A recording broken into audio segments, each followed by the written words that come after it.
नमस्कार दोस्तों, स्वागत है आपका मुकुल स्टडी में। आज हम पढ़ेंगे विश्व का भूगोल। दोस्तों देखिए, ये पेट सीरीज चल रही है पेट एग्ज़ाम के लिए और बीएड एग्ज़ाम के लिए। बहुत ही इंपॉर्टेंट है आप लोग के लिए। तो आप एक काम करिएगा, वीडियो का स्पीड बढ़ाकर जल्दी से इस वीडियो को पूरा देख लीजिएगा और 2 से 3 बार रिवाइज कर लीजिएगा। देखिए दोस्तों, इससे पहले भारत का भूगोल हम लोग ने पढ़ा था भाग 1। अब विश्व का भूगोल पढ़ रहे हैं, ये भी होगा क्या भाग 1। ठीक है दोस्तों, टोटल 30 क्वेश्चन होंगे ऑब्जेक्टिव, एक एक करके हम करेंगे। ओके ठीक है, चलिए आगे बढ़ते हैं। देखिए पहला क्वेश्चन है, सूची 1 को सूची 2 में सुमेलित कीजिए। ठीक है, भारत की प्राकृतिक वनस्पति एक साइड है, दूसरी तरफ वार्षिक वर्षा है। आपको बताना है प्राकृतिक वनस्पति में कितना सेंटीमीटर वर्षा होता है। ओके देखिए, मिलान करना है। पहला है उष्णकटिबंधीय सदाबहार वन, यहाँ कितनी सेमी तक वर्षा होती है ये बताइए। फिर नेक्स्ट है उष्णकटिबंधीय पर्णपाती वन। फिर तीसरा है उष्णकटिबंधीय शुष्क वन और निर्जल वन। बताइए कहाँ कहाँ कितना सेंटीमीटर बारिश होती है, मिलान करना है। ये कूट है।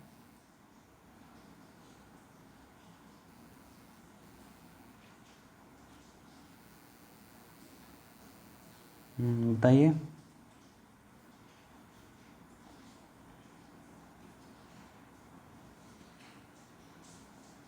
देखिए उष्णकटिबंधीय सदाबहार वन में कितना सेंटीमीटर वर्षा होती है? 200 सेंटीमीटर।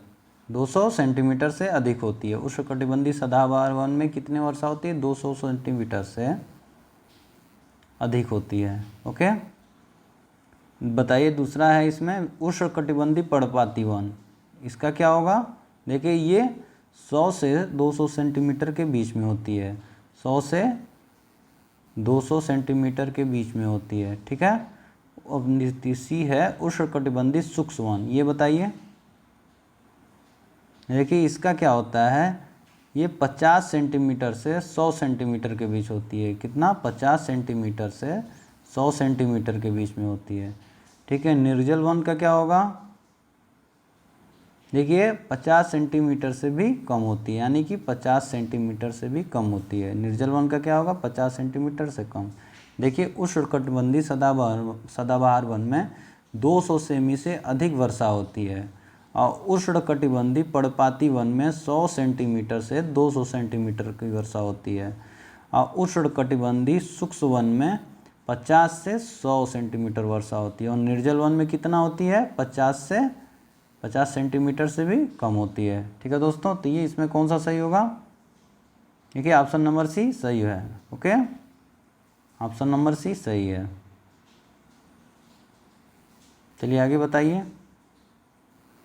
भूकंप संबंधी निम्नलिखित कथनों में से कौन सा सही है? भूकंप के उद्गम बिंदु को अधिकेंद्र कहते हैं। ठीक है, पहला है भूकंप के उद्गम बिंदु को अधिकेंद्र कहते हैं, जहाँ से भूकंप स्टार्ट होता है। एक ही समय पर भूकंप से प्रभावित स्थानों को जोड़ने वाली रेखाओं को सह भूकंप रेखाएं कहते हैं। बताइए दोनों में से कौन सा सही है? या दोनों सही है या दोनों गलत है, क्या होगा? ये ऑप्शन है, ये क्वेश्चन है।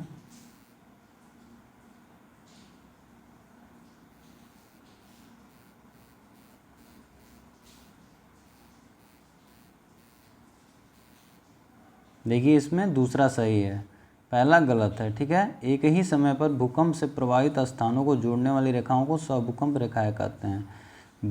भूकंप के उद्गम बिंदु को अधिकेंद्र नहीं कहते हैं। ठीक है, तो कौन सा ऑप्शन सही हुआ? देखिए ऑप्शन नंबर बी सही है। ओके, ऑप्शन नंबर बी सही है। चलिए तीसरा बताइए। जेट प्रवाह को क्या है? जेट प्रवाह क्या है ये बताना है आपको। जेट प्रवाह क्या है बताइए। देखिए जेट प्रवाह क्या है, ये क्षिप्र पवन की संकीर्ण विसर्पी पट्टियां हैं जो क्षोभ सीमा के निकट मध्य अक्षांश में प्रवाहित हैं और भूमंडल को घेरती हैं। ठीक है, क्षिप्र पवन की संकीर्ण विसर्पी पट्टियां जो क्षोभ सीमा के निकट मध्य अक्षांश में प्रवाहित हैं और भूमंडल को घेरती हैं। तो ऑप्शन नंबर सी सही है। ओके, आगे देखिए, मिलान करना है फिर से। पृथ्वी का मंडल, मंडल के मुख्य घटक ये बताना है आपको।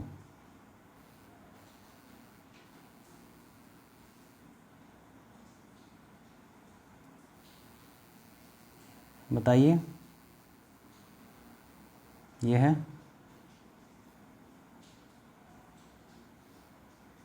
ये आपको बताना है। Lithosphere, hydrosphere, atmosphere, biosphere. बताइए मंडल के मुख्य घटक हैं। देखिए लिथोस्फीयर में क्या है, लिथोस्फीयर में क्या है, मृदा। हाइड्रोस्फीयर में क्या है, देखिए जल। एटमॉस्फेयर में क्या है एटमॉस्फेयर में गैसों का मिश्रण, ठीक है। बायोस्फीयर में क्या हो गया, जैव पदार्थ, यानी कि पहला का डी और दूसरे का 3 और ऑप्शन नंबर सी का गैसों का मिश्रण 2 और बायोस्फीयर का जैव पदार्थ, यानी कि ऑप्शन नंबर डी सही है। ओके, नेक्स्ट है, बताइए। जहाँ नदी मुड़ती है, नदी तट पर सबसे कमज़ोर होता है। ऐसा इसलिए क्योंकि जहाँ नदी मुड़ती है, जहाँ नदी मुड़ती है, नदी तट सबसे कमज़ोर होता है। ऐसा इसलिए है क्योंकि पानी, बताइए क्या है, जैसे देखिए जैसे ही पानी क्या है, किनारे पर अतिरिक्त दाब लगाते हैं, वे मुड़ते हैं, बाहरी किनारे से प्रभावी रूप से उछलता है, ठीक है। तो ऑप्शन नंबर बी सही है। आगे बताइए, संवहनी वर्षा कहाँ होती है, संवहनी वर्षा कहाँ होती है। विषुवतीय क्षेत्र में, शीतोष्णकटिबंधीय क्षेत्र में, उष्णकटिबंधीय क्षेत्र में, ध्रुवीय क्षेत्र में। बताइए, बहुत ही बढ़िया क्वेश्चन है। देखिए विषुवतीय क्षेत्र में संवहनी वर्षा कहाँ होती है, संवहनी वर्षा विषुवतीय क्षेत्र में होती हैं, ठीक है, विषुवतीय क्षेत्र में होती हैं। आगे बताइए, गन्ने ईख का मूल उत्पादक देश निम्नलिखित में से कौन है। गन्ने ईख का मूल उत्पादक देश पूछ रहा है, कौन सा है। इंडोनेशिया, भारत, क्यूबा, मिस्र। कौन सा है, बहुत आसान क्वेश्चन है, भारत है, ठीक है। ऑप्शन नंबर सी सही है। ओके, बताइए हमारे सौर मंडल में कौन सा ग्रह लगभग पृथ्वी जितना बड़ा है। हमारे सौर मंडल में कौन सा ग्रह लगभग पृथ्वी जितना बड़ा है। मरकरी, शुक्र, मंगल, प्लूटो। बताइए, देखिए शुक्र पृथ्वी की जुड़वा बहन कहा जाता है ना इसको। शुक्र क्या है, लगभग पृथ्वी इतना बड़ा है। ओके, आगे निम्नलिखित में से किस एक को स्थलीय ग्रह कहते हैं। बुध, शनि, गुरु, यूरेनस। बताइए किसे स्थलीय ग्रह कहते हैं, स्थलीय ग्रह कहते हैं। देखिए बुध को कहते हैं, बुध को क्या कहते हैं, स्थलीय ग्रह कहते हैं। ओके, आगे बताइए, उत्तरी अमेरिका के प्रेयरी हैं, उत्तरी अमेरिका के प्रेयरी हैं। बहुत ही बढ़िया क्वेश्चन है, मोस्ट इम्पॉर्टेंट है। उत्तरी अमेरिका के प्रेयरी हैं, देखिए शीतोष्ण घास स्थल। क्या है, शीतोष्ण घास स्थल, ठीक है। उत्तरी अमेरिका के प्रेयरी क्या हो जाएंगे, शीतोष्ण घास स्थल। चलिए आगे बढ़ते हैं।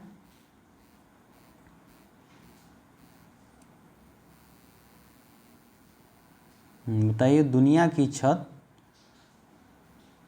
रूफ ऑफ द वर्ल्ड निम्नलिखित में से किसको कहा जाता है। दुनिया की छत, रूफ ऑफ द वर्ल्ड निम्नलिखित में से किसको कहा जाता है। माउंट एवरेस्ट, पामीर का पठार, साइबेरिया का मैदान, हिंदू कुश पर्वत। बढ़िया क्वेश्चन है। दुनिया की छत, रूफ ऑफ द वर्ल्ड, देखिए पामीर का पठार, पामीर के पठार को ही हम दुनिया का छत या रूफ ऑफ द वर्ल्ड के नाम से जानते हैं। ओके, आगे बताइए, छत्रक शैल विशिष्ट प्रकार की भू आकृतियाँ हैं। छत्रक शैल विशिष्ट प्रकार की भू आकृतियाँ हैं, नदी घाटियों में दिखाई देती हैं, पर्वतों शिखरों पर दिखाई देती हैं, तटीय क्षेत्रों में दिखाई देती हैं, मरुस्थलों में दिखाई देती हैं। बताइए, देखिए ये मरुस्थलों में दिखाई देती हैं, जो छत्रक शैल होती हैं मरुस्थलों में दिखाई देती हैं। ओके, बताइए अगला, विश्व में सबसे छोटा संप्रभु देश कौन सा है। सबसे छोटा संप्रभु देश कौन सा है? Mauritius, Seychelles, Maldives, Vatican city. बहुत बढ़िया क्वेश्चन। देखिए वेटिकन सिटी, ठीक है, ये कहाँ पड़ता है? इटली के अंदर पड़ता है। ओके, और सबसे बड़ा देश कौन सा है दुनिया का?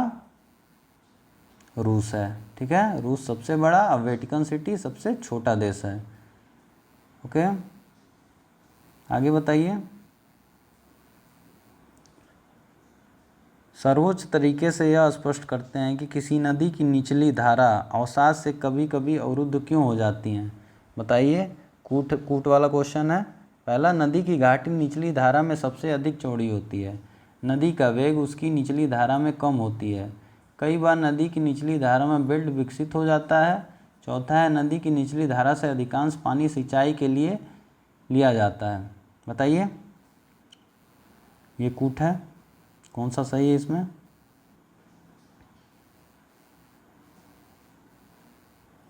देखिए, इसमें नदी की घाटी निचली धारा में सबसे अधिक चौड़ी होती है, ये सही है। नदी का वेग उसकी निचली धारा में कम होता है, ये भी सही है। कई बार नदी की निचली धारा में डेल्टा विकसित हो जाती है, ये भी सही है। चौथा है, नदी की निचली धारा से अधिकांश पानी सिंचाई के लिए लिया जाता है, ये बिल्कुल गलत है। ठीक है, तो ऑप्शन नंबर 1, 2, 3 सही है। यानी कि कौन सा है? देखिए, ऑप्शन नंबर सी सही है, जिसमें 1, 2, 3 तीनों सही थे। ओके, आगे बताइए। यदि पृथ्वी पर वायुमंडल नहीं होता तो दिन और रात के बीच तापमान चरम क्या होता? बढ़ जाते, कम हो जाते, वैसे ही रहते, या तेज़ी से घटते बढ़ते? यदि पृथ्वी पर वायुमंडल नहीं होता तो बताना है, दिन और रात के बीच तापमान बताइए क्या होगा? देखिए, तेज़ी से घटते और बढ़ जाते हैं, तेज़ी से घटते और बढ़ जाते। ठीक है, आगे बताइए। विश्व के सबसे बड़े प्राकृतिक गैस का नीचे वाला देश है। विश्व का सबसे बड़ा प्राकृतिक गैस वाला नीचे देश है संयुक्त राज्य अमेरिका, सऊदी अरब, कुवैत, रूस, संयुक्त राज्य अमेरिका। ये कौन सा होगा? रूस है। ठीक है, प्राकृतिक गैस वाला देश, ठीक है, सबसे बड़ा ये रूस में। नेक्स्ट है, वृष्टि प्रस्फोट क्या है? वृष्टि प्रस्फोट क्या है? यह एक छोटे क्षेत्र में आकस्मिक एवं विपुल वर्षा को निर्दिष्ट करता है जो बहुधा केवल कुछ मिनटों के लिए होता है। यह एक निश्चित समयावधि में 50 मिमी वर्षा को निर्दिष्ट करता है। और आगे है, यह बहुत कम ऊंचे बादलों के धुंध संघनन के कारण होता है। यह कम वर्षा के साथ तड़ित झंझा को निर्दिष्ट करता है। बताइएगा।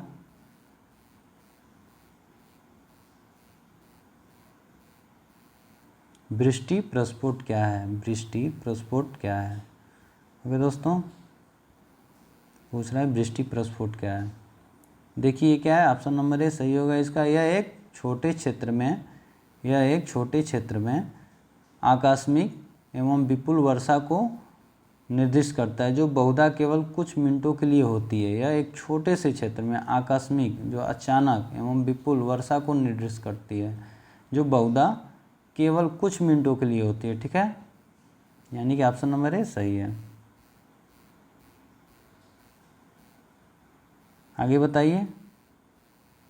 शीत लेब्राडोर धारा की अनुपस्थिति में निम्नलिखित में से कौन सा घटित होगा? एक घटित होगा, बताना है। शीत लेब्राडोर धारा की अनुपस्थिति में निम्नलिखित में से कौन सा घटित होगा? कोई उत्तर पूर्व अटलांटिक मत्स्य क्षेत्र नहीं होंगे, कोई उत्तर पश्चिमी अटलांटिक मत्स्य क्षेत्र नहीं होंगे, उत्तर अटलांटिक महासागर में कोई मत्स्य क्षेत्र नहीं होंगे, या यूएसए और कनाडा के अटलांटिक तट की अर्ध शुष्क अवस्था अभिभावी होगी। बताइए कौन सा इसमें सही है? देखिए, इसमें होगा ऑप्शन नंबर बी सही है, कोई उत्तर पश्चिम अटलांटिक मत्स्यन क्षेत्र नहीं होंगे। ठीक है, इसके कारण। आगे बताइए। 19वां, निम्नलिखित में से कौन सा एक सुनामी के से संबंधित नहीं है? यानी कि कौन सा इसमें से सुनामी के संबंध में सही नहीं है? सुनामियों की बहुत लंबी तरंगदैर्घ्य होती हैं। सुनामियों को समुद्र सतह के ऊपर लगभग 12 इंच का सामान्य उभार होता है। अपेक्षाकृत छिछले पानी तक पहुंचने पर सुनामी ऊंचाई में बढ़ते हैं। सुनामियों की उत्पत्ति में ज्वार भाटे भी बहुत महत्वपूर्ण भूमिका निभाते हैं। गलत बताना, इनमें से कौन सा गलत है।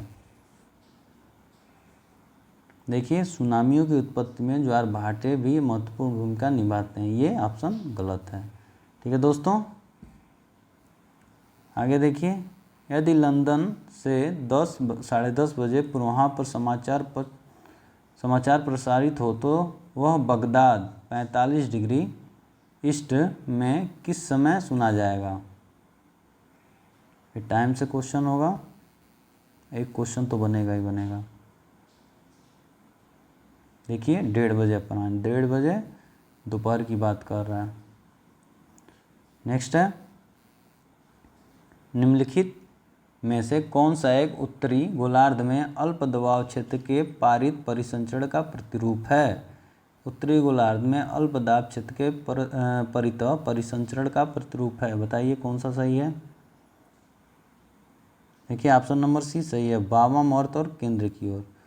ठीक है, वामावर्त और केंद्र की ओर। ओके, आगे बताइए, बुध ग्रह के उपग्रहों की संख्या है। बुध ग्रह के उपग्रहों की संख्या है। देखिए बुध ग्रह का कोई भी उपग्रह नहीं, यानी कि 0 है। बुध ग्रह के कोई भी उपग्रह नहीं है, 0 है। ओके, आगे बताइए, तापी भूमध्य रेखा कहाँ पाई जाती है। तापी भूमध्य रेखा कहाँ पाई जाती है, बहुत ही आसान क्वेश्चन है दोस्तों। देखिए भौगोलिक भूमध्य रेखा के उत्तर में, भौगोलिक भूमध्य रेखा के उत्तर में। ओके, यहाँ पर क्या होता है, तापी भूमध्य रेखा पाई जाती हैं। आगे बताइए, अधिकतम जैव विविधता वाला प्रदेश निम्नलिखित में से किस प्रकार का होता है। अधिकतम जैव विविधता वाला प्रदेश निम्नलिखित में से किस प्रकार का होता है, बताइए। देखिए उष्णकटिबंधीय क्या होता है, अधिकतम जैव विविधता वाला प्रदेश निम्नलिखित में किस प्रकार का होता है, उष्ण कटिबंधीय। ठीक है, कटिबंधीय। ओके दोस्तों, नेक्स्ट है 25वां, निम्नलिखित में से कौन सा एक भूमिगत जल क्रिया का परिणाम नहीं है। निम्नलिखित में से कौन सा एक भूमिगत जल क्रिया का परिणाम नहीं है, बताइए। हिमलुम्बी, चोरद्वार छिद्र, प्रतिहिमलुम्बी, दंतुर तट। बहुत बढ़िया क्वेश्चन है, बताइए। देखिए कौन सा होगा, दंतुर तट। क्या होगा, भूमिगत जल क्रिया का परिणाम नहीं है, बाकी सब परिणाम है। ठीक है, आगे बताइए।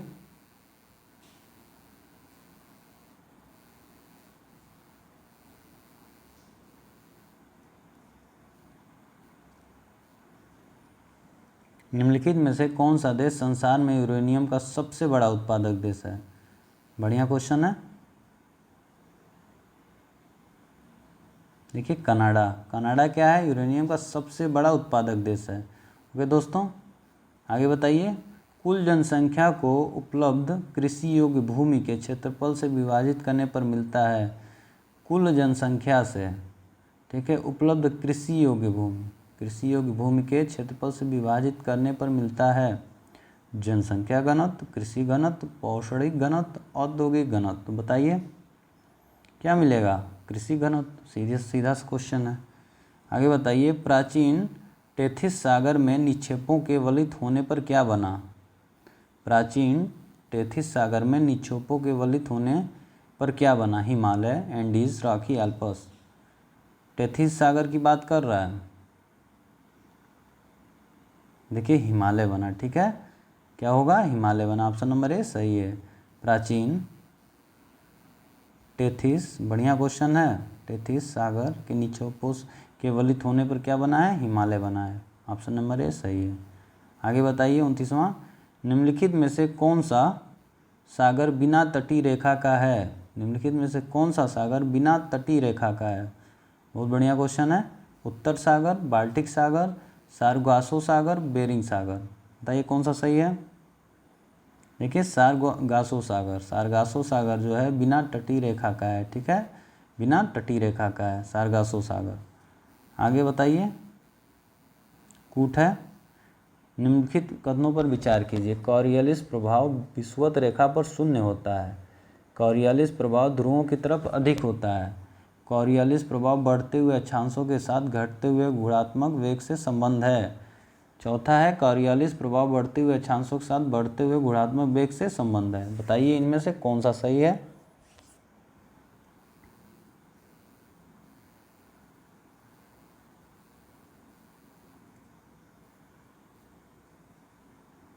देखिए, कॉरियलिस प्रभाव विषुवत रेखा पर शून्य होता है, ये बात सही है। कॉरियलिस प्रभाव विषुवत रेखा पर शून्य होता है, 0 होता है, ठीक है। और कॉरियलिस प्रभाव ध्रुवों पर क्या होता है, अधिक होता है। कॉरियलिस प्रभाव ध्रुवों पे अधिक होता है और विषुवत रेखा पर शून्य होता है। कॉरियलिस प्रभाव बढ़ते हुए अक्षांशों के साथ घटते हुए गुणात्मक वेग से संबंध है। बढ़ते हुए अक्षांशों के साथ घटते हुए गुणात्मक वेग से संबंध है, ठीक है।